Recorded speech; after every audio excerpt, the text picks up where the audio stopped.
Hi! Welcome back to our channel. Friends, మీలో ఎంతమందికి మిరియాల రసం అంటే ఇష్టమండి? నాకైతే చాలా ఇష్టం. ఈ చలికాలంలో అయితే ఇంకా ఇష్టం. మరి ఇంత ఇష్టమైన మిరియాల రసం మీరెలా చేసుకోవాలో నేను మీకు చూపిస్తాను, వచ్చేయండి.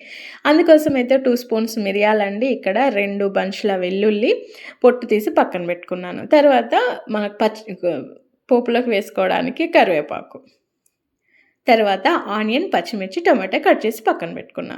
ఇవి పక్కన పెట్టుకున్న తర్వాత మిరియాలు, వెల్లుల్లిని దంచుకున్నానండి. ఇది కచ్చాపక్కా దంచుకొని పక్కన పెట్టుకున్నా. తర్వాత ఏముంది, స్టవ్ పైనకి ఒక కడాయి పెట్టుకొని అందులో ఆయిల్ వేసుకొని పచ్చిమిర్చి నేను చూపిస్తున్న ఇవన్నీ ఉన్నాయి కదండీ, ఇవన్నింటిని వేసేసుకోండి ఒక్కదాని తర్వాత ఒకటి మగ్గిన తర్వాత. ఇవన్నీ బాగా మగ్గి వేగిన తర్వాత అప్పుడు చింతపండు అండి, మీకు కావాల్సినంత చింతపండును పిండుకొని ఇందులో వేసుకోండి. అది కూడా ఒక 5 మినిట్స్ అలా మరిగిన తర్వాత కావాల్సినన్ని వాటర్ వేసుకొని ఇలా బుడగలు వస్తున్న టైంలోనే మనము బంద్ చేసుకోవాలండి స్టవ్. అది మరగొద్దు, మరిగితే టేస్ట్ బాగుండదు. అంతే, రసం అయితే రెడీ అయిపోతుంది. నోటికి చాలా బాగుంటుంది. నచ్చితే ట్రై చేయండి.